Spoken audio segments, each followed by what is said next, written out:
Chang! Tia Glenda! Oh, bakit parang hinahabol ka ng kung sino? Bakit bumalik ka na agad? Nabili mo na ba yung ibiniling ko sa'yo? Hindi ko na po nagawa ang sinasabi ninyo. May nangyari po kasi. Hindi mo nabili. Alam mo namang importante yun eh. Ano ka ba, Ruby? Alam mo parating si Gerald. May nangyari nga po kasi habang papunta ako sa paradahan ng tricycle. Kanina mo pa sinasabi yan, ano ba kasi ang nangyari? Si Aling Nida daw po kasi nagpakamatay dahil sa depresyon. Ha? Sigurado ka ba dyan? Baka naman narinig mo lang yan sa mga chismosa dito sa atin. Hindi po, Chang. Ako po mismo ang nakakita na may ambulansya at mga pulis sa tapat ng bahay nila. Nag-iiyakan nga po ang mga anak niya. Ay, pambihira namang babae yun, no? Kung kailan naman tumanda tsaka pa naisip magpakamatay. Hindi na lang hinintay ang huling araw niya sa mundo. Hindi na po siguro kinaya ang bigat ng dinadala, kaya yun na lang ang naisip na solusyon. Sigurado na ang dami niyang naperwisyo sa ginawa niya. Pati ikaw na bibili lang sana ng lulutuing ulam para pagdating ni Gerald naabala pa. Maaga pa naman po. Pupunta na po ako ngayon. Iyon lang naman po ang gusto kong sabihin kaya ako bumalik. Bilisan mo na. Mas importante ang pinabibili ko sa'yo kaysa sa nangyari kay Nida. Opo, bibilisan ko na po ang pagpunta sa palengke. Pambihirang babae to. Pwede naman niyang ibalita sa akin pag uwi niya ang nangyari. Pero inuna pa talaga ang pagbalik dito kaysa sa pinapagawa ko. Mula pagkabata kay Tia Glenda na akong lumaki kaya malaki ang utang na loob ko sa kanya. Siya kasi ang nagpaaral sa akin. Mahirap ang buhay namin sa probinsya. At 8 kami magkakapatid at pang-4 ako sa amin. Ako ang pinili ng tiyahin ko dahil ako daw ang maganda at maputi sa amin. Mula nga nun, ilang beses ko palang nakikita ang mga magulang ko at mga kapatid ko. Nandito na po ako. Dumating na po ba si Kuya Gerald? Tumawag kanina at sinabi na maaatrasado ng pag-uwi dahil traffic daw. Isasaalang ko na po itong karne ng baka para mapalambot na. Paubayan mo na lang yan kay Manang. Sige po. Meron po ba kayong ipagagawa sa akin? Tumawag din pala ang nanay mo kanina. Humihingi na naman ng pera. Akala yata ng nanay mo bumubukal ng pera dito sa atin. Pambihira si nanay. Kakapadala ko lang nung 1 buwan Yan ang ahatak sa'yo pababa ang pamilya mo. Imbis na hintayin ka munang umasenso iniasa na sa'yo lahat. Kaya ikaw pag-isipan mo kung sinong kakasamahin mo sa buhay ha. Oras na malaman ko na kung sino lang ang magugustuhan mo, palalayasin kita sa bahay ko. May pangarap pa po ako at hindi kasama doon ang pag-aasawa ng mahirap. Ganyan dapat. Hindi yung tutulad ka sa nanay mo na wala nang ginawa kundi bumukha ka noong araw. Ang resulta, ang dami ninyong magkakapatid. Ibahin niyo naman po ako sa nanay ko. Wala po siyang pakialam sa amin ng mga kapatid ko. Puro sarili lang ang iniisip. Basta sumunod ka lang sa akin. Babaguhin natin ang buhay mo. Oo naman po, Tia Glenda. Lahat po ng sasabihin ninyo, susundin ko dahil alam kong para sa kabutihan ko rin po yon. Yan ang gusto ko sa iyo Kaya talaga nagkakasundo tayo. Siya nga pala. May narinig ka pa bang balita sa nangyari kay Nida kaninang paglabas mo? Wala na po, Chang. Sumakay po kasi ako ng tricycle mula palengke hanggang dito. Bakit niyo po tinatanong? Naalala ko kasi ang huli namin pag-uusap Di ba malaki ang utang niya sa akin? Hindi pala alam ng asawa at mga anak niya. Sabi mo kasi na-depress. Hindi kaya dahil doon. Alam naman po niya na ang obligasyon niya sa inyo. Huwag lang po nila kayo idadawit sa pagkamatay ni Aling Nida. Iniisip ko nga kung saan kaya siya kumuha ng ipinambayad sa akin. Huwag niyo na pong isipin yon. Ang mahalaga bayad na siya sa inyo. Nakakagulat nga lang po talaga na malaman na ginawa niya yon. Kilala kasi siya sa pagiging kalog dito sa atin. Kaya ko lang naman nasabi sa iyo dahil bigla kasi kong kinabahan. Wala pong dapat kayong ikatakot. Nakatulong pa nga po kayo sa kanya eh. Tama ka dyan, Iha. Bakit ba kasi ako nag-aalala ng walang dahilan? Huwag na nating pag-usapan ng patay. Magpapadala na lang ako ng bulaklak at konting abuloy. Hindi na ako pupunta. Mabuti pa nga po na ganyan na lang ang gawin ninyo. Hindi rin po ako pupunta. Lampas na ng tanghalian nang dumating si Kuya Gerald. Masaya siyang sinalubong ng yakap ng tiyahin ko. Sa Maynila siya nagtatrabaho at 1 beses lang sa 1 buwan kung umuwi dito sa amin. Kaya gusto ni Tia Glenda na laging espesyal ng pagkain na madarat na ng anak tuwing uuwi. Kumain ka lang, iho, ha? Pinaluto ko talaga yan kay Manang Fe para sa'yo. Ito talaga namimiss ko eh, ang lutong bahay. Ano bang kinakain mo sa Maynila, ha? Madalas po sa restaurant po ako kumakain o di kaya puro instant. Alam niyo naman po na wala na akong oras para magluto. Baka naman magkasakit ka naman sa kinakain mo, iho. Pinipili ko naman po yung kinakain ko. Malaki naman ang sahod mo, ah. Bakit hindi ka kumuha ng kasambahay para magluluto sa'yo? Ma, hindi na po kailangan. Kaya ko naman po ang sarili ko eh. Tsaka ayoko po ng ibang tao sa tinitirhan ko. Sa bagay nga. Tsaka mahirap din na magtiwala sa ibang tao. Ikaw, Ruby, kumusta ka naman? Doon ka pa rin ba sa munisipyo nagtatrabaho? Oo kuya, doon pa rin ako. Wala ka bang balak na mag-apply sa ibang trabaho? Yung malaking sahod? May plano naman. Naghahanap na nga ako eh. Kaya lang naman ako pumasok sa munisipyo para hindi ako mabakante. Alam mo naman na kailangan ko rin magpadala sa amin. Magtatanong ako sa mga kakilala ko kung may alam silang pwede mong pasukan. Salamat kuya. Tatanawin ko malaking utang na loob ang gagawin mo. Kung hindi naman kako siya makakakuha ng magandang trabaho, maghanap na lang kako siya ng mayamang mapapangasawa. Sayang ang ganda at pinag-aralan niya kung sa tambay lang siya mapupunta. Hayaan na po natin si Ruby magdesisyon kung sinong gusto niyang kakasamahin sa buhay. Hindi pwede, iho. Sayang naman ang pagpapaaral ko sa pinsan mo kung mag-aasawa lang siya ng mahirap. Di parang wala na rin siyang ipinagkaiba sa nanay niya. Kayo talaga ma, naisali na naman ang kapatid niyo. O bakit? Totoo naman ah. Kahit si Ruby sang-ayon sa akin tungkol sa nanay niya. Totoo naman Kuya Gerald. Hindi na talaga natuto si inay. Kung nag-iisip ba naman siya sana nung kinuha ako ng tiyang, hindi na siya nagdagdag pa. Kaso nagbuntis ulit eh. Kita mo na? Kung hindi ko kinuha si Ruby malamang gumaya na rin siya sa mga kapatid na nag-asawa na lang kaysa mag-aral. Ayun, nagsusumiksik naman sa bahay ng mga magulang. Sino ang lagi nilang tinatawagan? Di itong si Ruby. Malaki nga ang utang na loob ko kay Chang. Maganda naman kasi ang mga pangaral niya sa akin. Magagamit ko naman talaga yon. Baka ang ibig mong sabihin pagiging ambisyosa ni mamang pinangaral niya sa'yo. Ano naman? Mabuti nga yun para matutong mangarap ng mataas ang pinsan mo At wala naman ako nakikitang masama doon. Hindi rin po kasi maganda ang sobrang ambisyosa. May negatibo rin po itong epekto sa tao. Basta para sa akin, lahat ng sinasabi ko kay Ruby para din sa kabutihan niya. Huwag na nga po natin yan pag-usapan. Hindi naman po kayo nagpapatalo Hindi rin kayo tumatanggap ng opinyon ng iba. Hindi talaga, dahil alam kong tama ako. May iba po ako ma. Nagpapautang pa po ba kayo ng pera? Lumalago na nga negosyo ko, iho Baka dito ako yumaman. Hindi naman po dapat inegosyo ang pera Sabi nga nila, may karma yan. Sus, nagpapaniwala ka naman sa sinasabi ng ibang tao. Inggit lang sila dahil wala silang pera. Ayoko lang po na makarma kayo kaya sinabi ko po sa inyo. Ay, kumain ka na nga lang. Baka naman hindi ka matunawan sa mga sinasabi mo. Nang sulyapan ko si Kuya Gerald, napapailing na lang siya na binalingan na lang ang pagkain. Nalaman din namin na 1 linggo pala siyang titigil sa bahay. Nalabis namang ikinatuwa ng tiyahin ko.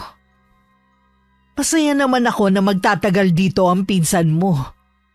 Ang inaalala ko lang, baka pakialaman niya ang mga diskarte natin. Yun na nga po din ang iniisip ko eh. Kita mo nga pati negosyo ko pinakikialaman. Tingin ko kasi dito talaga ako yayaman. Kapag nagkataon, ako na ang titingalain sa lugar natin. Ano kaya ang pakiramdam na lahat ng tao magbibigay galang sa akin? Ang saya siguro nun. Sigurado pong masaya. Sumagi lang to sa isip ko ha. Paano kaya kung maghanap ka na lang ng AFAM? O di mas mapapadali ang pagyaman mo? Mas okay yun kesa mga bitka. Maganda nga po yun, Chang. Gusto ko yan. Kapag nagkataon po makakapunta rin ako sa ibang bansa. Kaya lang mag-iingat ka sa paghahanap mo ha. Meron daw kasi mga scammer na AFAM Baka imbis na ikaw ang makabingwit ng malaking isda, ikaw pa ang mabingwit at mahulog sa patibong. Huwag po kayong mag-alala. Wais po ito. Hindi ako maiisahan ng kahit na sino. Ganyan dapat, iha. Huwag mong gayahin ng nanay mo at iba pa dyan. Kapag yumaman ka na, huwag mo kong kakalimutan ha. Siyempre naman po, Chang. Kayo pa ba ang makakalimutan ko? Hindi talaga ako nagkamali sa pagkupkup sa'yo. Utang ko po sa inyo kung nasan ako ngayon at kung ano pang mararating ko sa buhay. Lagi ka rin makikinig sa akin para hindi ka maligaw ng landas, ha? Ito pa nga pala. Huwag ka muna magpapadala ng pera sa pamilya mo. Sabihin mo lang na wala ka ng trabaho. Gamitin mo ang sahod mo para bumili ng mga pampaganda. Kailangan mamuhunan ka rin sa sarili mo. Opo, Chang. Susundin ko po kayo. Siya nga pala. Kailan ang libing ni Nida? Bukas na daw po yata dahil nagbigti daw si Aling Nida. Hindi na dapat daw patagalin ng burol. Tanga siya Ang sarap-sarap mabuhay, nagpakamatay siya. Malamang po ngayon, nagsisisi na siya. Alam naman niyang kasalanan ng kitli ng sariling buhay. O sige na. Hanap ka na ng mga online dating site para makahanap ka na ng AFAM mo. Huwag kang magaksaya ng oras kapag wala kang pasok. Opo, Chang. Papasok na po ako sa kwarto ko. Nakasalubong ko pa si Kuya Gerald na palabas ng kwarto niya. Tinanong niya kung nakita ko ang mama niya. Sinabi kong iniwan ko sa may terrace. Matapos magpasalamat, tumalikod na rin siya at ako naman pumasok na sa kwarto ko. Oh, akala ko ba magpapahinga ka muna? Hindi po ako makatulog Totoo po ba na patay na si Aling Nida? Sabi po kasi ni Manang Oo, bukas na nga ang libing Minamadali na kasi nagpakamatay naman siya. Bakit kaya? Dahil daw sa depression sabi ng ilan Hindi ko alam kung totoo. Naalala ko, di ba lagi po siya nangungutang sa inyo dati? Nabayaran na po ba kayo? Ay, sa awa ng Diyos nabayaran na niya lahat ng utang niya bago siya mamatay. Nakakaawa naman yung naiwan niyang pamilya. Kahit pa sabihin na malaki na ang mga anak niya, masakit pa rin siyempre sa kanila yun. Kagustuhan niya yun, wala na tayong magagawa. Oo nga po, pero ano kayang dahilan ng depression niya? Hindi ko alam at wala naman akong pakialam. Kayo talaga ma, hindi kayo marunong makisimpatiya. Dati naman kayong malapit kay Aling Nida. Sa wala nga akong pakialam Alangan namang pilitin ko ang sarili ko. Kung bukas na po ang libing, pupunta po ako ngayon para makiramay. Kung ako nga nasabi mo naging malapit kay Nida, hindi pupunta. Ikaw pa kaya na hindi naman malapit sa pamilyang yon? Kabarangay po natin sila. Natural lang po na makiramay ako. Ay nako Gerald, dumito ka na lang sa bahay. Nagpadala na rin naman ako ng pera sa kanila Sapat na siguro yon para maipabatid sa kanila ang pakikiramay natin.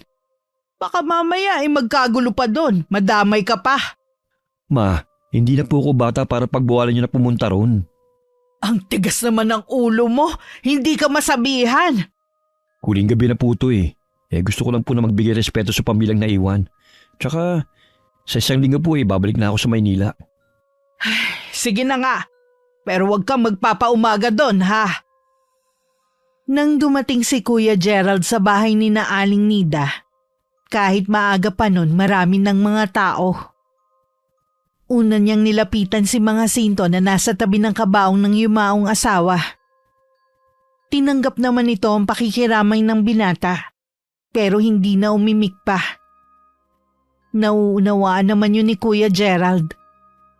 Naupo na lang siya sa isang sulok na malayo sa karamihan. Anong ginagawa mo dito? Di ba nasa Maynila ka na? Kanina lang ako dumating. Nabalitaan ko na patay ng nanay mo kaya nagpunta ako rito. Tanggapin mong taus-puso kong pakikiramay sa pamilya mo. Hindi ka na sana nagpunta. Nagpadala na rin naman ng mama mo ng pera. Iba naman yun. Mas okay pa rin kung nandito ako. Hindi siguro kinaya ng konsensya ng mama mo ang nangyari. Kaya hindi na lang siya pumunta rito. Ha? Hindi kita maintindihan. Anong ibig mong sabihin? Malamang, wala ka talagang alam sa ginawa ng mama mo. Anong kinalaman ni mama sa nangyari sa nanay mo? Siya kasi yung dahilan kung bakit nagpakamatay ang inay. Ha? Paano ang mama ko? Dahil ba sa utang? Huwag na lang nating pag-usapan. Igalang na lang natin ang burol ng inay. Pasensya ka na. Nire-respeto kong burol ng nanay mo. Pero sana sabihin mo na, hindi naman kasi ako magtatagal sa lugar natin eh. Napilitang isang lanang inay ang bahay namin para mabayaran lang ang mama mo. Ginigipit na kasi siya at binabantaan na ipapahiya sa maraming tao. Wala kaming kaalam-alam na malaki pala ang utang ng inay sa mama mo. Nitong patay na lang namin nalaman dahil nag-iwan siya ng sulat. Hindi na raw siya kasi makatulog dahil sa panggugulo ng mama mo eh. Ako nang humihingi ng paumanin sa ginawa ni mama. Pero sana, huwag niyo naman siyang sisihin sa nangyari sa nanay mo. Marami namang may utang kay mama pero hindi naman sila nagpapakamatay. Alam ko naman na siya pa rin ang kakampihan mo. Pero hindi may aalis sa amin ang magalit. Dahil sa ginawa niyong panggigipit kay inay, nagkaroon ng depresyon ang inay ko. Sabi mo sa akin, anong gusto mong gawin ko para maibsan ang sakit sa dibdib niyo? Sa tingin mo may magagawa ka? Pakatapalan mo rin kami ng pera gaya ng mama mo para tumahimik sa ginagawa niyang pang-aabuso sa mga may utang sa kanya. Maliban sa mataas na siya magpatubo, mahilig pa siyang mamahiya at magbanta. Hindi ko kasi alam na ganun palang ginagawa ni mama. Ang alam ko lang, maigpit siya sa may mga utang sa kanya. O ngayon alam mo na, siguro pwede ka nang umalis. Nagdadalamhati pa ang buong pamilya ko. Ayoko na sa'yo nila mabaling ang galit nila. Naiintindihan kita. Isang linggo pa naman ako rito eh. Kung may tutulong ako sa iyo o sa pamilya mo, magsabi ka lang ha. Huwag mong isipin na kabayaran niyo sa nagawa ni mama. Gusto ko lang talaga makatulong. Salamat. Ibang-iba ka talaga sa mama mo. Nagtaka naman si Tia Glenda bakit ang bilis nakabalik ng pinsan ko. Wala pa yatang isang oras nang makaalis ang anak papunta sa lamay. Napansin pa ng tiyahing ko na tila wala sa mood ng binata. Oh, bakit ang bilis mo namang umuwi?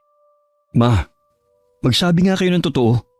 Pinagbantaan niyo po ba si Aling Nida na ipapahiya kapag hindi nagbayad sa inyo? Kayo ba ang dahilan kung bakit siya nagpakamatay? Ano bang pinagsasasabi mong bata ka ha? Sino bang nakausap mo sa burol? Hindi na mahalaga kung sino. Napilitang isang lanong tao yung bahay nila para makabayad sa inyo. Noon pa kasi sinabihan ko na kayo na hindi magandang 5-6 na negosyo. Tapos ang taas nyo pa magpatong ng tubo sa mga taong umuutang sa inyo. Imbis na makatulong kayo sa kanila, lalo pa silang nababaon sa utang eh. Hindi ko na problema kung nabaon sila ng utang sa akin.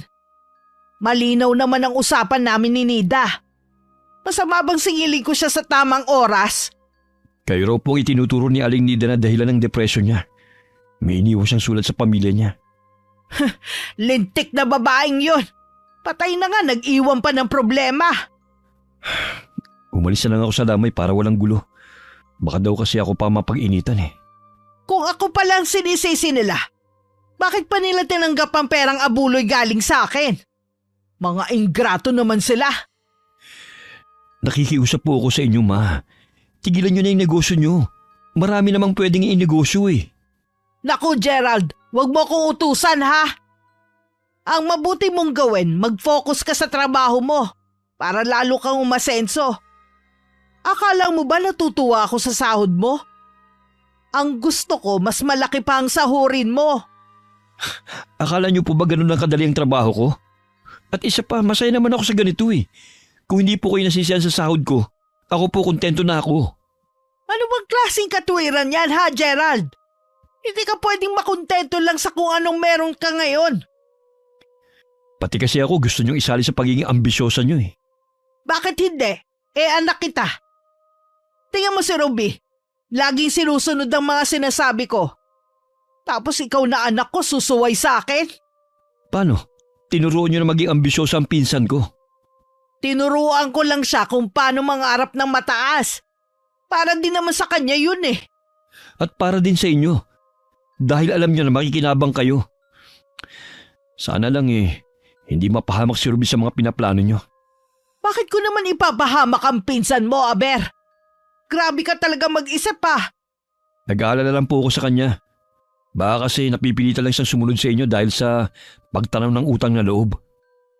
Huwag mo na lang kaming intindihin. Imbis na matuwa ako na nandito ka sa bahay para tuloy sumakit pa ang ulo ko. Kung ayaw nyo na nandito ako, hindi babalik na lang ako sa Maynila.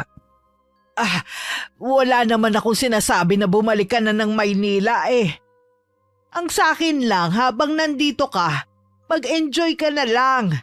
Gawin mo yung hindi mo nagagawa doon. Sige po.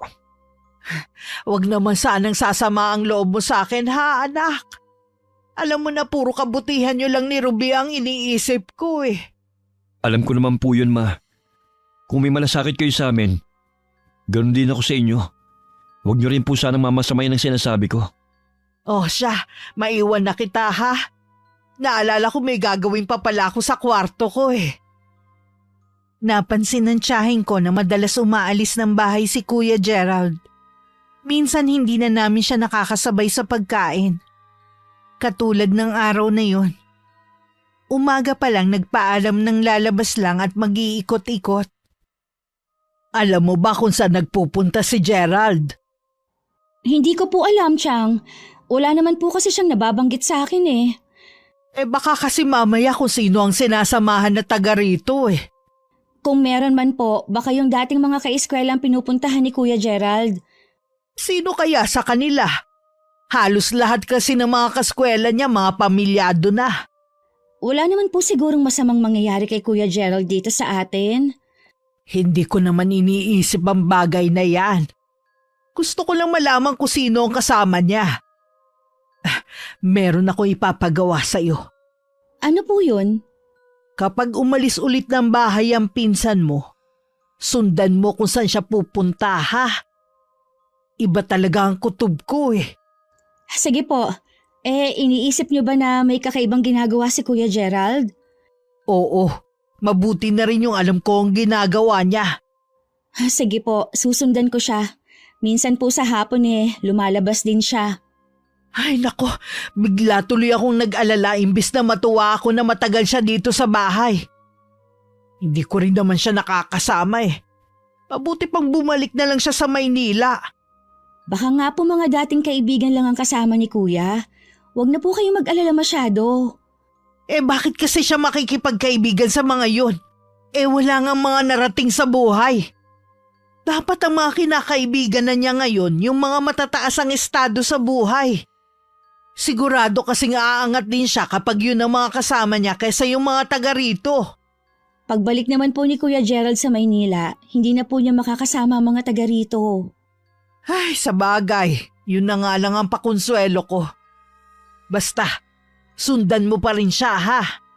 Opo, Chang. Kumusta na nga pala ang pinagagawa ko sa'yo? Nakahanap ka na ba ng afam? Wala pa po, Chang Ang hirap po pala. Baka naman kulang ka sa diskarte. Sinusunod ko naman po ang inuutos niyo sa akin Baka hindi pa lang to ang tamang panahon para sa'yo. Basta huwag ka lang susuko, ha? Opo, lahat po gagawin ko para makaahon sa hirap.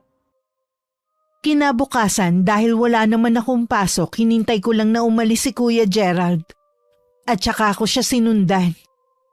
Tiniyak ko pang malayo ang distansya namin para hindi niya ako mapansin.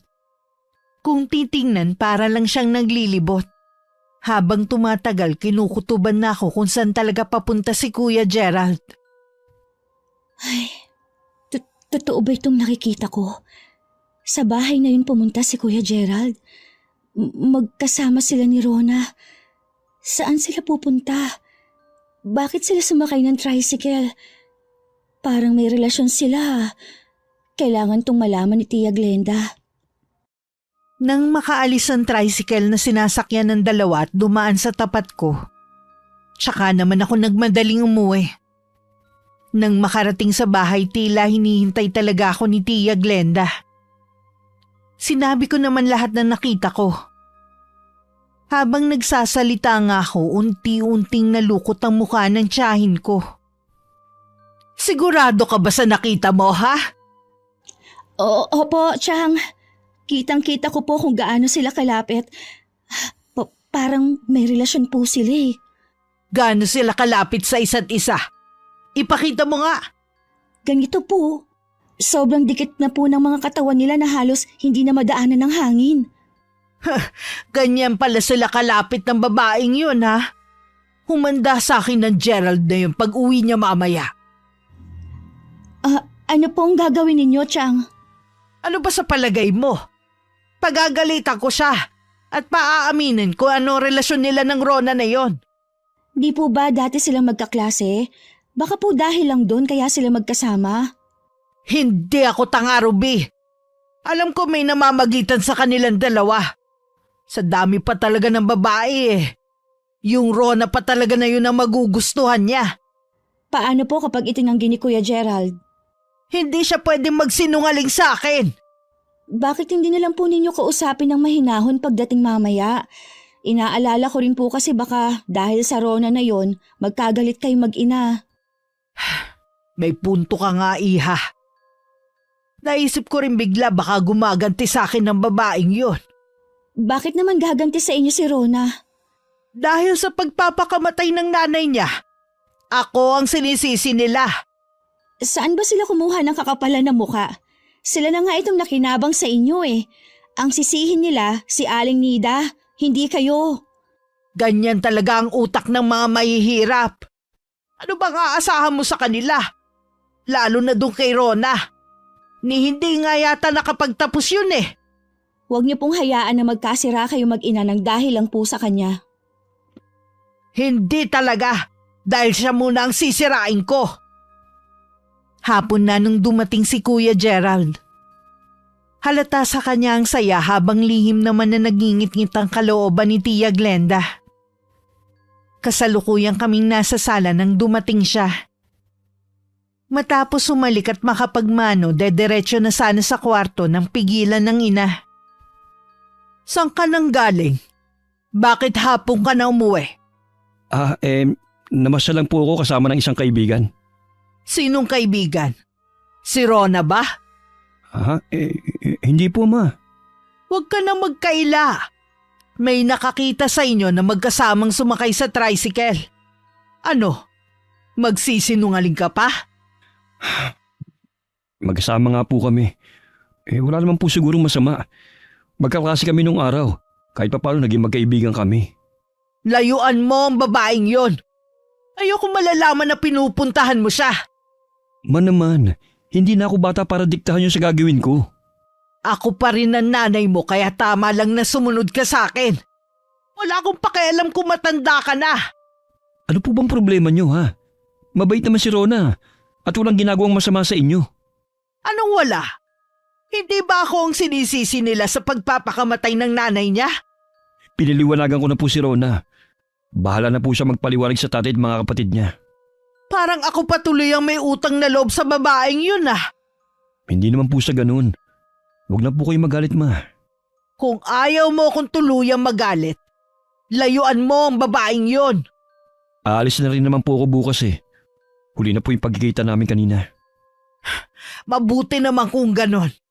Sige po, magpapahinga po muna ako.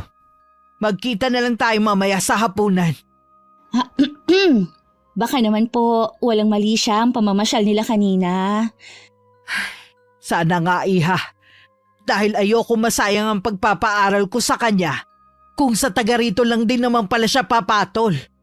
Ang dami namang magaganda sa Maynila. Sigurado po na doon pa rin maghahanap ng magiging girlfriend si Kuya Gerald. Hindi lang dapat taga Maynila. Kailangan mayaman para sigurado ang pagyaman niya.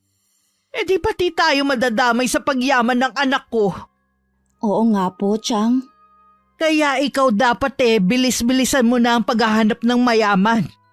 Sige ka, kapag lumipas ang ganda mo at kabataan, mahihirapan ka na makahanap. Kapag nangyari yon, ibabalik na lang kita sa pamilya mo at mabulok ng kasama nila. Huwag naman po, Chang. Ginagawa ko naman po lahat eh. Sa trabaho mo ba wala ka nakikita na posible mong targetin? Wala po. Puro po taga rito at may mga asawa naman po. Tingin ko sa'yo, malamang mauuwi ka lang sa pagiging kabet. Lumuwas po kaya ako ng Maynila. Pwede rin naman tayong lumuwas ng Maynila. Pwede naman tayo sa tinitirhan ni Gerald kung sakali. Nakaramdam naman ako ng excitement na makakarating na rin ako sa wakas sa Maynila. Gusto ko talaga dun makapagtrabaho kaya lang walang pagkakataon. Hindi namin ipinaalam kay Kuya Gerald ang plano namin. Gusto rin kasing sorpresahin ni Tia Glenda ang pinsan ko. Binanggit din ng tiyahin ko na paraan din daw niya yun para hindi na muna umuwi ang anak sa amin. Para hindi na sila magkita ni Rona. Hindi nga lang namin inaasahan na kami pala ang masusorpresa sa huli. Makalipas kasi ang 2 buwan, nag-resign ako sa trabaho ko. At lumuwas kami ng Maynila. Ma, anong ginagawa niyo rito ni Ruby? Bakit ang dami niyong dalang bag? Papasukin mo muna kami at ang layo ng pinanggalingan namin. Ang hirap pala magbiyahe. Hindi na ako sanay. Ang ganda pala ng tinutuluyan mo . Gerald, luto na ang ulam mo. Parcel ko ba yung dumating? Aling Glenda? Gerald, anong ibig sabihin nito? Bakit galing siya sa kusina mo? Ikaw babae, anong ginagawa mo rito? Di ba dapat nasa atin ka? Bakit kayo magkasama ng anak ko? Magsalita ka! Ma, ako na po magpapaliwanag. Nagsasama na po kami ni Rona. Ano? Pinatulan mo ang babaeng yan? Nasisiraan ka na ba ng ulo, ha? Pinag-aral kita at nasa maganda ka ng katayuan. Tapos papatol ka lang sa katulad niya? Hindi ka man lang pumili ng kalebel mo. Nandito ka na sa Maynila. Hindi ka pa naghanap dito.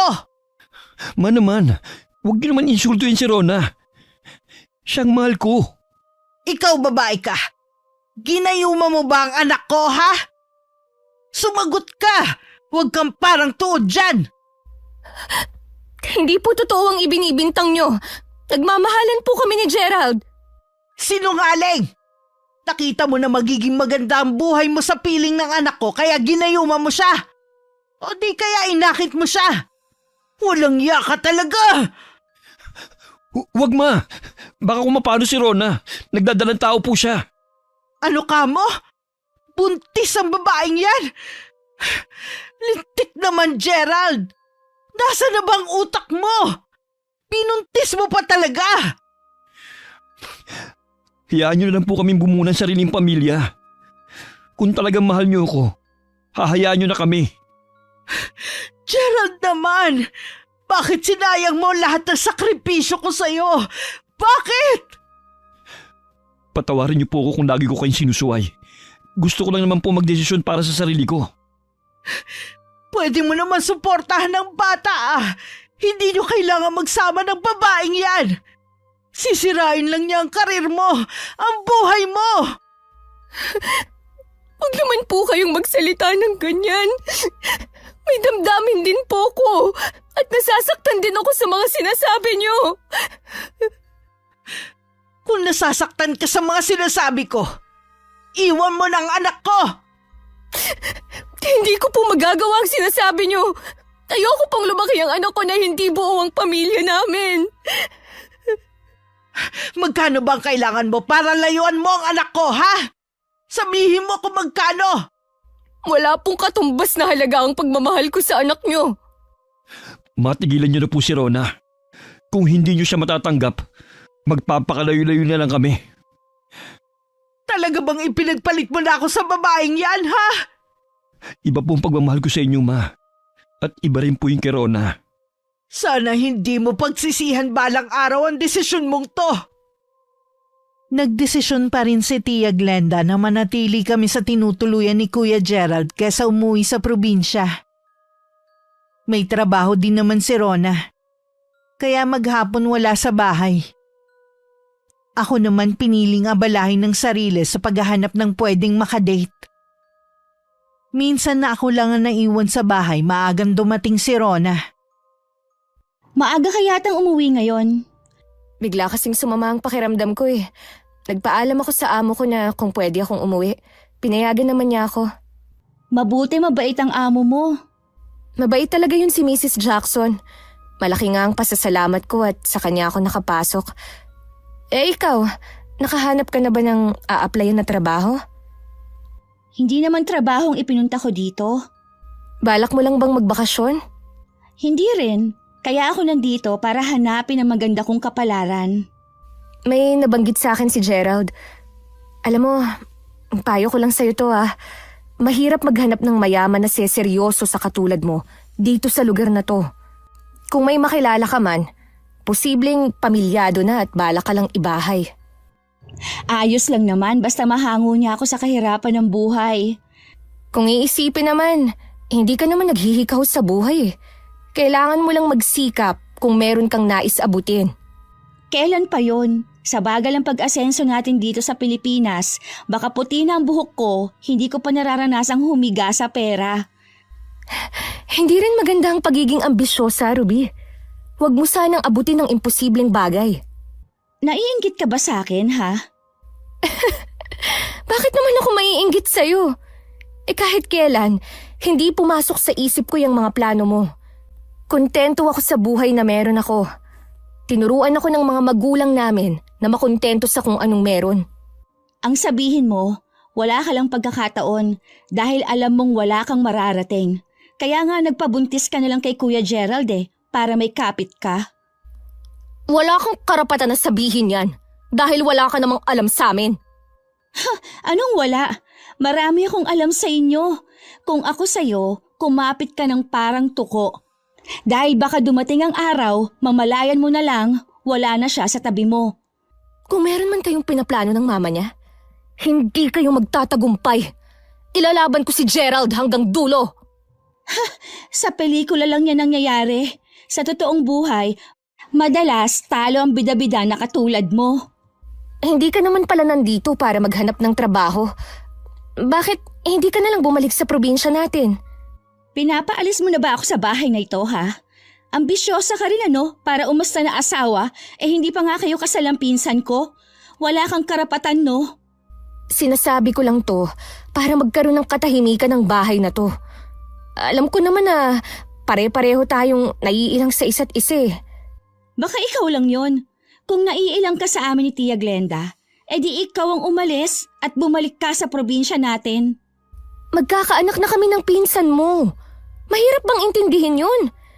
Hindi ba pwedeng maging mabait na lang kayo sa akin? Kahit alang-alang man lang sa magiging anak namin? Hindi babaguhin ng batang dinadala mo ang pakikitungo namin sa'yo. Kaya huwag mong gamitin ang ipinagbubuntis mo. Ibig sabihin, balak niyo talagang gawing mahirap ang pamamalagi ko rito. Dapat naman talaga wala ka dito. Dahil sa'yo, nagkakagalit tuloy ang mag-ina. Maniwala ka sana sa akin. Hindi ko gusto na mag-away silang mag-ina.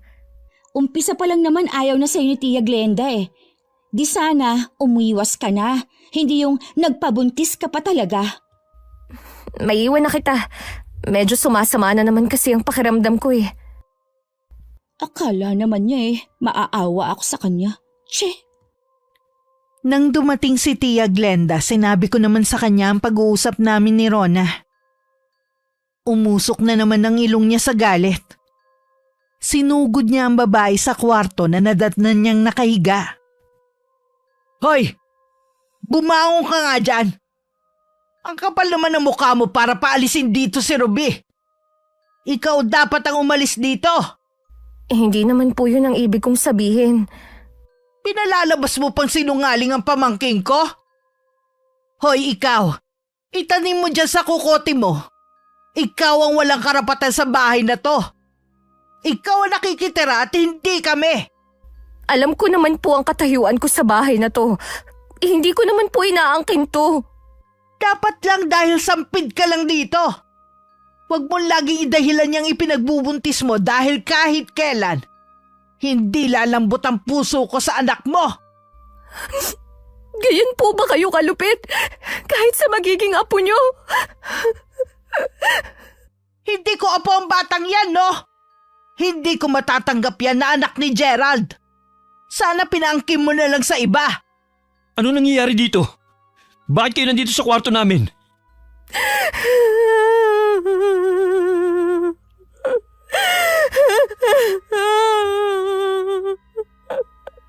Pagsabihan mo ang babaeng yan. Akala mo kung sino na umasta porke itinira mo siya rito. Tama na po, ma. Masaya magbuntis si Rona. Baka mapano sila na magiging anak namin. Wala akong pakialam. Matuto siyang lumugar sa bahay na to. Ano po ba kasing ikinagagalit nyo? Gusto lang naman niyang paalisin si Ruby rito. Hindi po yun ang ibig kong sabihin. Sinungaling kang babae ka. Tahimik lang si Ruby, pinakikialaman mo pa. Tama na po, ma. Pwede naman kasi itong pag-usapan na maayos eh. Hindi nyo kailangan magalit ng ganyan kay Rona. Dahil lang naman sa babaeng yan kaya tayo nagkakagulo. Kung wala na rin lang namang katahimikan sa bahay na ito, mabuti pa nga na umuwi na lang kayo ni Ruby sa probinsya. Kami pa paalisin mo sa bahay na to? Mas pinipili mo ang babaeng yan kaysa sa akin na ina mo? Wala naman kasi kayong ginagawa dito eh. Tsaka, ayoko po na lagi niyong inaaway ang asawa ko. Anong asawa? Hindi pa kayo kasal. Kaya wala ka pang karapatan na tawagin siyang asawa. Plano na po namin magpakasal sa lalong madaling panahon. Hindi ako papayag. Mamamatay muna ako bago mo siya mapakasalan. Nagmatigas naman si Tia Glenda.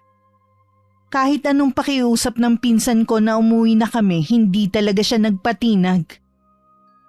Nagkasundo na lang lahat na hindi na namin pakikialaman ni kakausapin si Rona. Wala namang problema sa akin. Dahil ayoko rin naman siyang kausapin. Sa tagal ng paghahanap ko ng afam sa dating site, sa wakas may nakilala na ako. At handa siyang pumunta dito sa Pilipinas para makipagkita sa akin. Sabi ko na nga ba makakahanap ka rin. Sipag at tiyaga lang talaga sa paghahanap. Sa wakas, nagbunga na rin ang ginagawa natin. Kailan daw ang punta niya rito sa atin? Wala pa po siyang sinabi, pero gusto raw niya sa lalong madaling panahon. Dumaan ba naman sa masusing screening mo? Baka mamaya scammer yan. Opo, Chang. Tingin ko naman po hindi siya nanloloko dahil gusto niya laging video call. Mabuti naman. Akala ko mauwi ka na lang sa pagiging kabit Hindi po yun ang nakatadhana sa akin. Si Steve po ang babago ng kapalaran ko.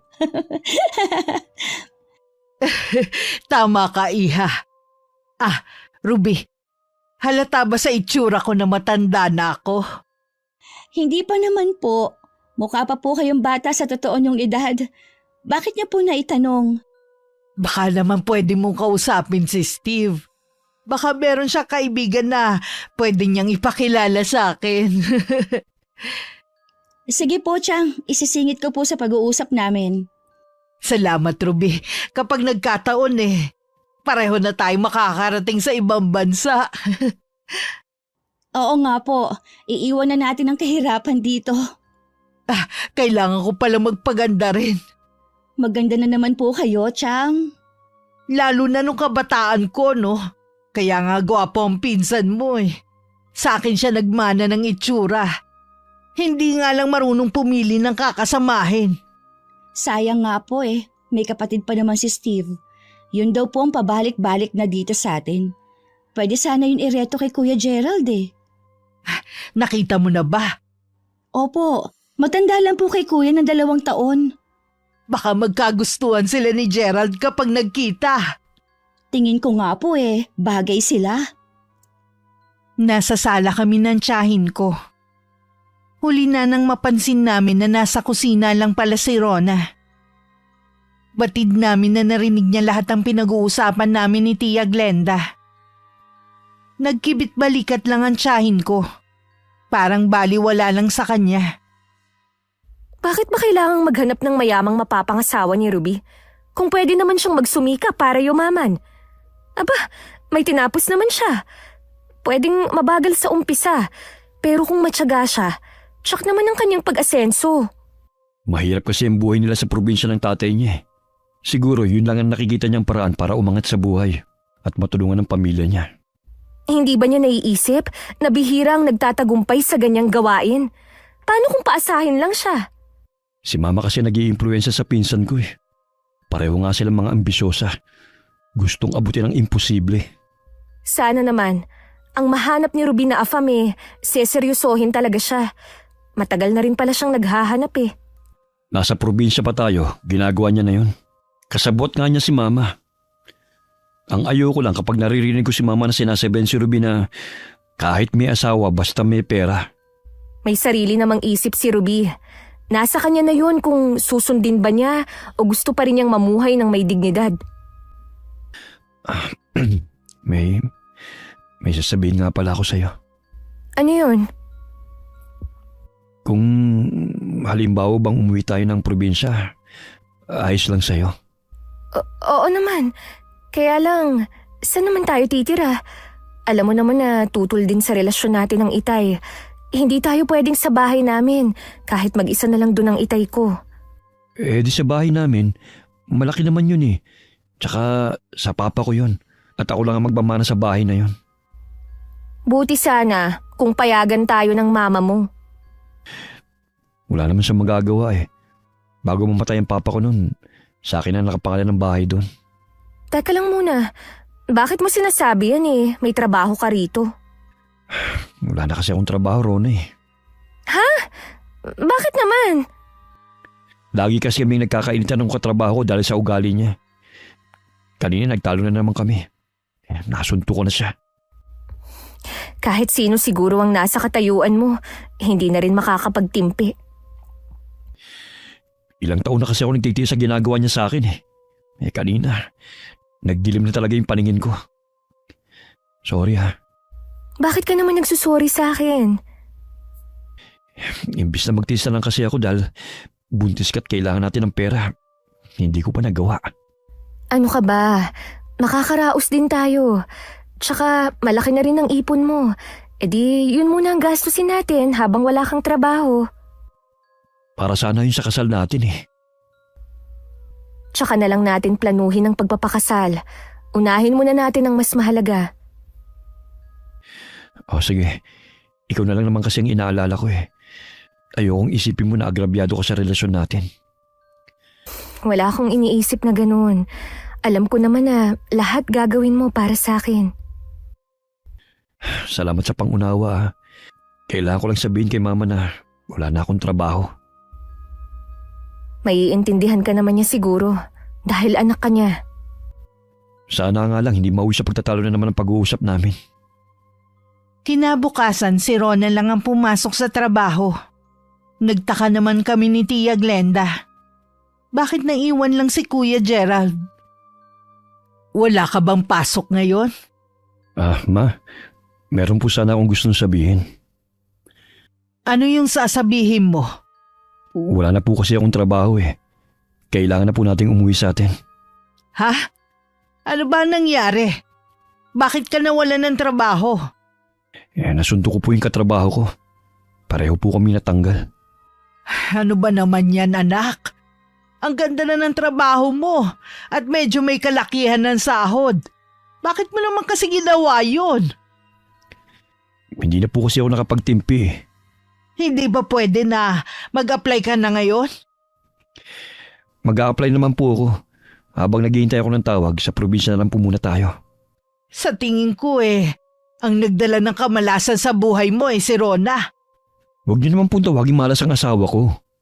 O bakit? Totoo naman siya ang malas sa buhay mo. Hindi naman pala totoo na swerte ang buntis. Para po sa akin, swerte ang asawa ko at magiging anak namin. Asawa na naman. Hindi pa nga sabi kayo kasal Para po sa akin, asawa ko na si Rona. Nagsasama na nga po kami at magkakaanak Iho, sigurado ka na ba sa desisyon mo sa babaeng yon, ha? Baka kasi nabibigla ka lang Ma, huwag niyo na po akong kumbinsi na iwan si Rona. Dahil hindi ko po gagawin yun. Hindi ka man lang gumaya kay Ruby na wala nang ginawa kundi pagbigyan ako. Lahat ng sabihin ko sinusunod niya. Kaya tignan mo ngayon, gaganda na ang buhay niya. Nakakilala siya ng AFAM at handa siyang pakasalan at dalhin sa ibang bansa. Masaya ako't natupad na rin sa wakas ang pangarap niya. Para namang hindi ka masaya sa pinsan mo Masaya po ako. Hindi ko lang po maiwasan na mag-alala para sa kanya. Huwag mo siyang alalahanin. Ayos lang siya, hindi tulad mo. Dahil sa pagsuway mo sa akin, minamalas ka na. Huwag naman po kayo magsalita ng ganyan. Nagkataon lang po ang mga ito. Ewan ko sa'yo. Kailan ba tayo uuwi ng probinsya? Magpapaalam lang po si Rona sa amo niya. Ibig sabihin sasama siya sa atin sa bahay? Hindi naman po pwede maiwan siya rito. Ang mabuti pa mauuna na kami ni Ruby sa'yo sa atin. Ayoko masira ang biyahe ko kung kasabay ang babaeng yun. Sige po, kung yan ang gusto niyo. Nauna na kami ni Tia Glenda na umuwi sa amin. Ilang araw pa bago sumunod naman ang dalawa. Mula nang tumira sa bahay namin si Rona, walang araw na hindi nagtatalo ang mag-ina dahil sa kanya. Wala ka ba talagang pakiramdam, ha? Ano ba ang gusto mong gawin ko? Malapit lang ang sa inyo. Bakit hindi ka nalang umuwi sa tatay mo? Doon ka magpaalaga, wag dito. Hindi naman ako nagpapaalaga Wala ka nang ginawa kundi ang humilata Hindi ka man lang tumulong dito sa bahay. Wala ka nang trabaho, wala ka pang silbi. Hindi naman ako tamad talaga. Dahil lang sa buntis ako, kaya laging masama ang pakiramdam ko. Gusto ko lang laging matulog. Idinahilan mo na naman ang pagbubuntis mo. Kapag nagbuntis ka na, tsaka mo lang ako maiintindihan. Kahit kailan, hindi ako magiging tulad mong tamad. Kaya kung ako sa'yo, umuwi ka na lang sa inyo. Dahil sa'yo, laging maingay ang bahay na to. Tsaka, darating si Steve. Ayokong datnan niya na ganito kagulong bahay namin ang dahil lang sa'yo. Yumabang ka naman masyado. Hindi ka pa nga sigurado sa Steve mo Anong hindi pa sigurado? Papunta na nga sila dito kasama ng kapatid niya. Alam mo bang type ng kapatid ni Steve si Kuya Gerald? Ha? Paano naman niya nakilala si Gerald? Ipinakita ko mga litrato ni Kuya mula nung nag-aaral siya hanggang nung nagtatrabaho na. Malay mo, magustuhan din siya ng pinsan ko, kaya kung ako sa'yo, pakawalan mo na siya. Walang yaka. Alam mo may asawa na si Gerald. Inirereto mo pa siya sa ibang babae. Hindi pa naman kayo kasal kaya hindi pa kayo mag-asawa. Magkakaanak na kami, Ruby. Gusto mo ba talagang sirain ang pamilya namin, ha? Walang magandang kinabukasan sa'yo si Kuya Gerald. Palayain mo na lang siya.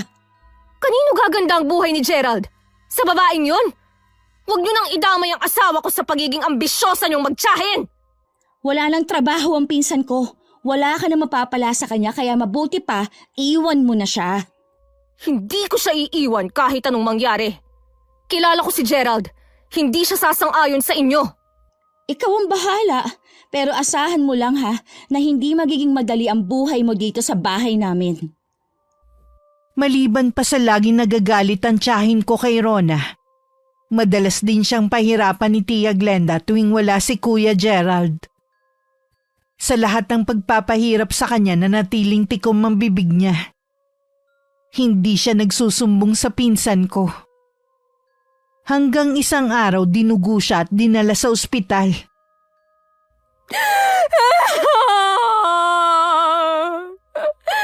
Ang anak ko! Bakit?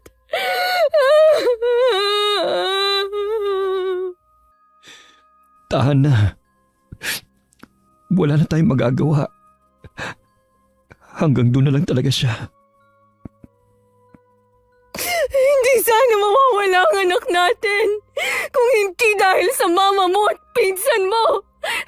Wala na silang ginawa, kundi pahirapan ako tuwing wala ka. Bakit hindi ka nagsusumbong sa akin? Ayoko na kasing dagdagan ng problema mo eh. Ang dami mo niyang iniisip. Kahit na, dapat sinabi mo pa rin sa akin. Magiging masaya na sila. Lalo na ang mama mo. Wala nang dahilan para magsama pa tayo.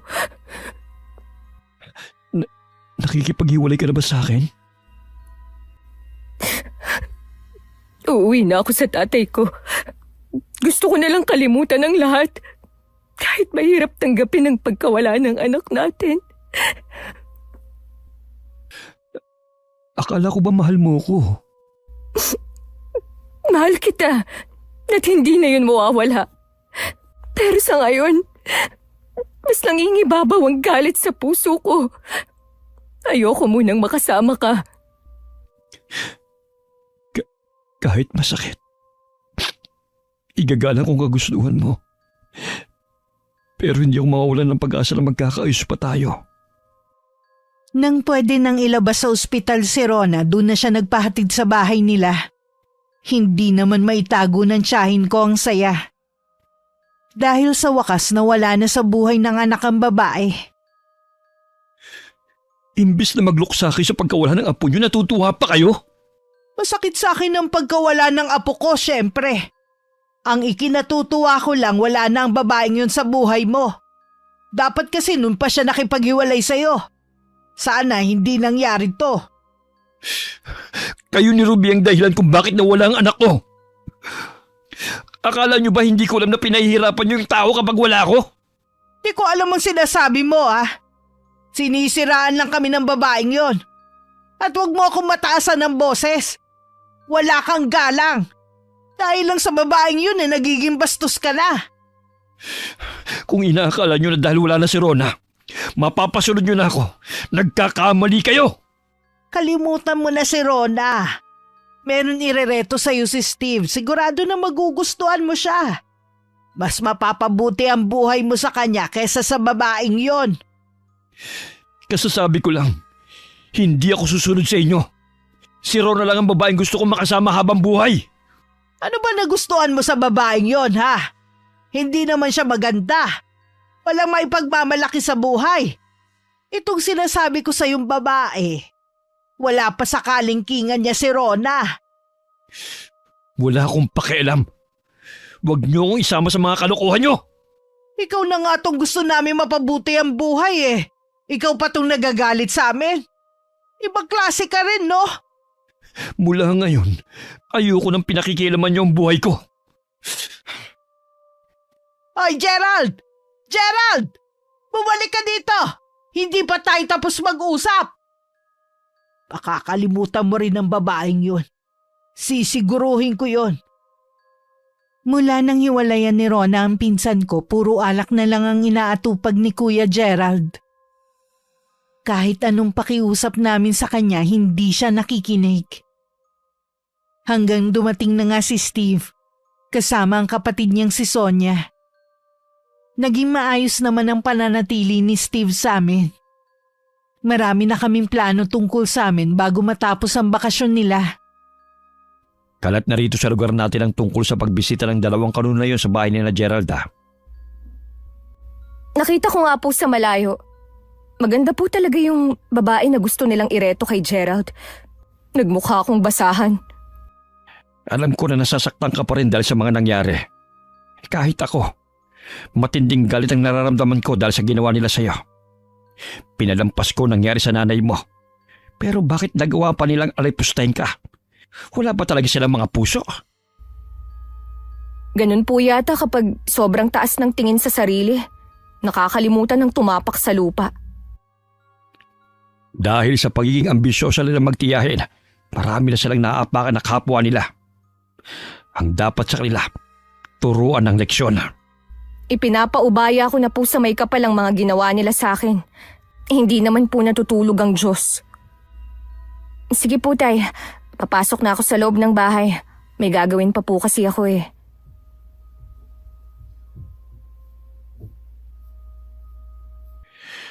Ipaubaya mo na sa akin ang pagpaparusa sa magtiyahin na yon. Ipapalasap ko sa kanila ang aking pot. Walang magulang na basta na lamang hahayaan na maapi ang mga anak nila. Kahit nakabalik na sa bansa nila ang magkapatid, parati pa rin akong tinatawagan ni Steve. Doon ko lang napatunayan kung gaano niya ako kamahal. Samantala hanggang ng mga sandaling yun, puro alak pa rin ang inaatupag ni Kuya Gerald. Gusto mo bang magkasakit ha? Mula umaga hanggang gabi puro ka na lang inom. Wala na kayong pakialam sa akin. Babayaan niyo lang ako. Kapag nagkasakit ka, sa tingin mo sino mag-aalaga sa'yo ha? Kaya wag mo kong sigawan. Bakit hindi lang kayo mawala sa harapan ko? Habalan na kayo eh. Wala ka talagang kwenta. Imbis na tulungan mo yung sarili mo, lalo mo pang inilulubog ng dahil lang sa babaeng yon. Hindi mo na lang kasi gustuhin si Sonia. Pareho kayo ni Ruby na makakarating sa ibang bansa nang walang kahirap-hirap. Wisit. Ang hingay naman. Makalayas na nga muna. Saan ka na naman pupunta? Dumito ka lang sa bahay. Lasing ka na eh. Gerald! Hayaan na lang po natin siya. Hindi rin naman po papipigil si kuya eh. Kapag nandito naman sa bahay, wala nang ginawa kundi ang magwala. Halos binasag na niya lahat ng gamit dito.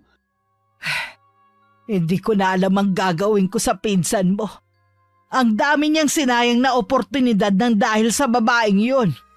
Hintay na lang po nating mawala ang kahibangan niya sa babae na yon.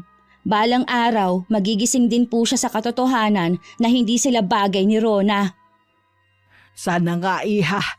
Pagod na rin kasi ako sa pinsan mo eh. Aray! Bakit po, Chang? Masakit po ba ang dibdib ninyo? Para kasing may libo-libong karayom man tumutusok sa dibdib ko eh. Ang sakit! Ruby! Tulungan mo ako! Chang! Tulong! Manang! Tulungan ninyo ako! Dinala namin sa ospital si Tia Glenda.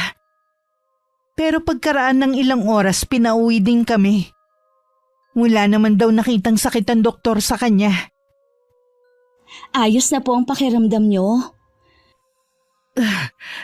Nanghihina pa rin ako, iha.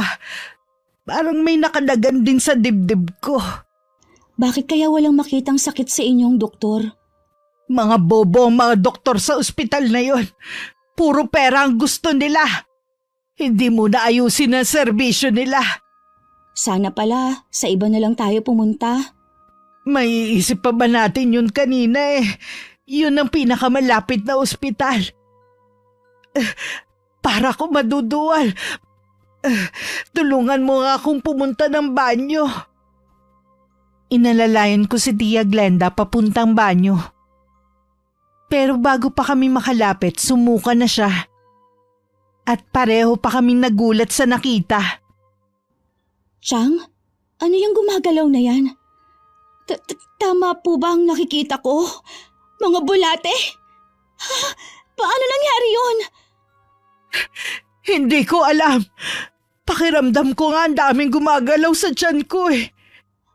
Bumalik na po kayo sa higaan ninyo. Ako na pong bahala maglinis sa suka ninyo. Iha, ang mukha mo! Tumingi ka sa salamin! Anong nangyari sa mukha ko? Bakit nagkaganito? Kabado na tumingin ako sa salamin na nakasabit sa dingding. Bigla ko napasigaw nang makita na kulubot ang mukha ko. Anong nangyari sa mukha ko? Bakit nagkaganito? Kanina okay pa naman ang mukha mo. Hindi kaya dahil sa mga pinapahid mo sa mukha mo? Hindi ko po alam kung dahil ba doon. Tatawag pa naman sa akin si Steve. Hindi pwede na makita niya ako na ganito. Pakiramdam ko parang may bubuyog sa tenga ko. Nabibingi ko sa ingay. Ano pong gagawin natin? Hindi ko alam. Parang ayaw gumana ng isip ko ngayon. Kinabukasan parang nawala ang kalasingan ni Kuya Gerald nung makita niya ang sitwasyon namin ng mama niya. Sa ilang oras lang bumagsak ang katawan namin. Pumangit ang itsura ko. At halos hindi na kami makagalaw dahil sa panghihina. Anong nangyari sa inyo? Kahapon okay pa naman kayo Hindi ko rin kayang ipaliwanag ang nangyayari sa amin. Para bang dinapuan kami ng kakaibang karamdaman. Oo nga, kuya. Mula kagabi, wala kaming tulog ni Tia Glenda. Dadaling ko kayo sa ospital. Dinala nga kami ni Kuya Gerald sa ospital. Maraming pagsusuri ang ginawa sa amin para malaman ang sakit namin. Pero hindi pa rin malaman. Salamat kuya sa pag-aasikaso mo sa amin ha. Alam ko, nagalit ka sa amin ni Chang. Kalimutan na muna natin ang sama ng loob natin. Ang importante, gumaling kayo ni Mama. Ayoko pang mamatay. Marami pa akong gustong gawin. Ako din kuya. Ayoko pang mamatay. Dadalin pa ako ni Steve sa ibang bansa. Bakit hindi siya tumatawag ngayon para kumustahin ka? Baka abala lang yun sa trabaho. Sana nga yun talaga ang dahilan niya. Ilang araw din kami sa ospital pero hindi pa rin kami gumagaling. Minabuti na lang ng tiyahin ko sa bahay na lang kami magpagaling. Hindi rin kasi matukoy ng mga doktor ang sakit namin. Nag-aaksaya lang kami ng oras at pera sa ospital. Nagkaroon na rin kami ng mapupulang pantal na sobrang kate. Ilang gabi na rin kaming hindi nakakatulog. Hindi na yata tumatawag sa iyo si Steve Ayoko na pong umasa, Chang. Kitang-kita ko kasi ang pandidiri sa kanya nung makita ang itsura ko nung huling video call namin. Hindi rin pala ganun kalalim ang nararamdaman niya sa iyo. Ang saya ko pa naman para sa iyo. Paano pa po ako haharap sa mga tao? Alam kasi nila ang tungkol sa amin ni Steve. Tapos ito pang kalagayan natin. Huwag ka mawalan ng pag-asa. Gagaling tayo. Gumagawa na ng paraan si Gerald. Kainin mo na lang ang dinalang pagkain ni Manang. Kayo na lang po ang kumain. Hindi naman po ako gutom. Gustuhin ko man isinusuka ko din naman. Diyos ko, sana naman gumaling na kami ni Chang. Sana isang masamang panaginip lang to. Nang lumingon ako nakapikit na si Tia Glenda. Hindi ko lang sigurado kung nakatulog na siya. Ibinalik ko na lang sa kisame ang paningin ko. Samantala ng mga oras na yun, abala si mga Sinto sa ginagawa niyang orasyon para lalo kaming pahirapan. Tay, ano po ang ginagawa niyo? Bakit gising ka pa? Dapat po ako ang nagtatanong niyan. Nagsasagawa po ba kayo ng orasyon? Para po kanino yan? Para sa 2 taong naging dahilan ng pagkawala ng anak mo. Si Aling Glenda at Ruby?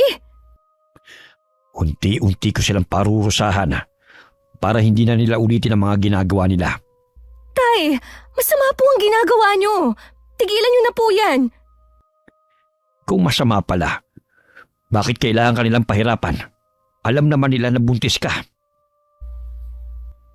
Nagmamakaawa po ako sa inyo. Ayoko po na bumalik sa inyo ang gagawin niyo sa kanila. Patawarin na lang po natin sila. Bakit kailangan patawarin ng mga yon? Baka nga hanggang ngayon hindi pa rin sila nagsisisi sa mga ginawa nila. Mas gusto ko po na walang galit na dinadala sa dibdib ko. Patawarin niyo po ako, Tay. Ako ang may kasalanan kung bakit nakaisip kayo na maghiganti. Matigas din kasi ang ulo ko eh. Sinabihan niyo na ako na hindi mabuti ang makipaglapit kay Gerald, pero sumigip pa rin ako. Ang kasalanan mo lang ay nagmahal ka ng tapat.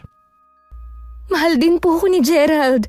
Alam ko na hanggang ngayon, naghihintay pa rin po siya sa akin. Mas gusto ko na layuan mo na lamang siya. Mahirap nang mabuko niya ang lihim ng ating pamilya.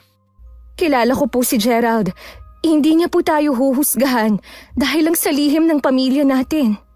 Kaya mo lamang nasasabi yan dahil bulag ka sa pagmamahal mo sa kanya. Nabalitaan niyo naman ang nangyayari sa kanya. Puro alak na lang ang inaatupag niya mula nung iwan ko siya. Kung tutuusin, may kasalanan din siya sa nangyari sa'yo. Alam niyang gano'n ang ugali ng kanyang ina. Hindi ka pa niya binukod. Tapos ngayon maglalasing siya. Kung hindi niyo po ititigil ang ginagawa sa Magtiya, baka may ibang tao din ang makaalam. Ang ibang taga rito, nakakaalam pa rin kapag kinukulam o binabarang ang isang tao. Kung hindi dahil kay Glenda, sana buhay pa rin hanggang ngayon ang nanay niyo. Pera talaga ang pinag-uugatan ng kasamaan ng tao.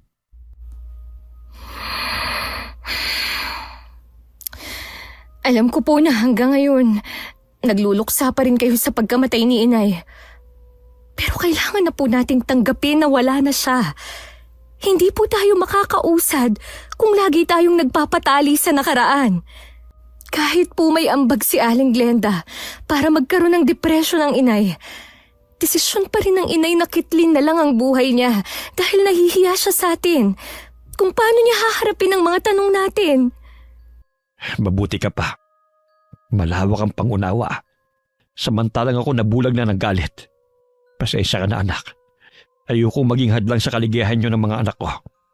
Kung gusto mong makipagbalikan kay Gerald, hindi kita pipigilan. Salamat naman at naliwanagan na rin kayo. Babawiin ko ng sumpa na ibinigay ko sa magtiyahin. Sana mapatawad nila ako sa ginawa ko. Nang mga oras na yung panayang dasal ko sa isip, humihingi din ako ng kapatawaran sa lahat ng mga taong nagawan ko ng masama. Pakiramdam ko kasi malapit na ang katapusan ko. Dahil kung ano-ano na ang nakikita ko. Bigla ko rin naalala ang pamilya ko. Patawarin niyo po ako kung ilang beses ko kayong binaliwala. Kayo ang pamilya ko pero mas pinili kong talikuran kayo. Kung pwede ko lang sanang ibalik ang nakaraan. Nasa huli talaga ang pagsisisi. Nang sulyapan ko si Tia Glenda nang ilabot ako nang makita ang malaking alupihan sa ilalim ng kumot niya. Mariin na lang ako napapikit. Naramdaman ko rin na may mga insekto na gumagapang sa binti ko. Impit na lang akong napaiyak. Wala rin naman akong magawa dahil wala na rin akong natitirang lakas. Bago ko mawalan ng malay, narinig ko pa ang mga ungol ng tiyahin ko na tila nahihirapan. Kinabukasan nagising ako sa init ng araw na tumatama sa mukha ko. Mabuti namang gising ka na. Si Tia Glenda, nasaan? Bakit wala siya sa higaan niya? Huwag mong alalahanin si Mama. Nasa kusina siya at doon kumakain. Sinusubuan ni Manang dahil wala pa siyang lakas. Ay, salamat naman at maayos na siya. Hindi ko maintindihan. Kagabi akala ko mamamatay na kami. Hindi ko rin may paliwanag ang kababalaghang nangyari sa inyo. Pero tingin ko tama si Manang Fe. Anong sabi ni Manang Fe? May bumarang sa inyo. Hindi na nga lang tinuloy ng taong yun. Maaring pinatigil ng taong nag-utos na barangin kayo. Baka naawa sa inyo. Naririnig ko lang yan dati. Hindi ko akalain na isa rin pala ako sa mabibiktima ng barang. Salamat pa rin sa Diyos dahil hindi niya hinayaan na magtagumpay ang kasamaan. Siguro naman kahit papano may natutunan kang leksyon sa nangyari sa'yo. Marami, Kuya Gerald, at dadalhin ko yon habang buhay. para hindi na muli ako makagawa ng maling desisyon. Gusto ko nang ituwid ang mga mali kong nagawa. Una, gusto kong umuwi at makita ang pamilya ko. Gusto kong makasama ang mga magulang ko habang malakas pa sila. Alam ko matagal ka na nilang hinihintay. Yan ang pinakamagandang desisyon na gagawin mo. Malaki na rin ang ipinagbago ni Tia Glenda pagkatapos ng nangyaring yun sa amin. Humingi kami pareho ng kapatawaran kay Rona. Maluwag naman na tinanggap yun ng babae. Pagkatapos mismong si Tia Glenda na rin ang gumawa ng paraan para magkaayos ang dalawa. Samantalang ako umuwi sa amin para makasama ang pamilya ko na matagal nang nawalay sa akin. Noon ko lang napagtanto na ang tunay na yaman pala ay ang pamilya.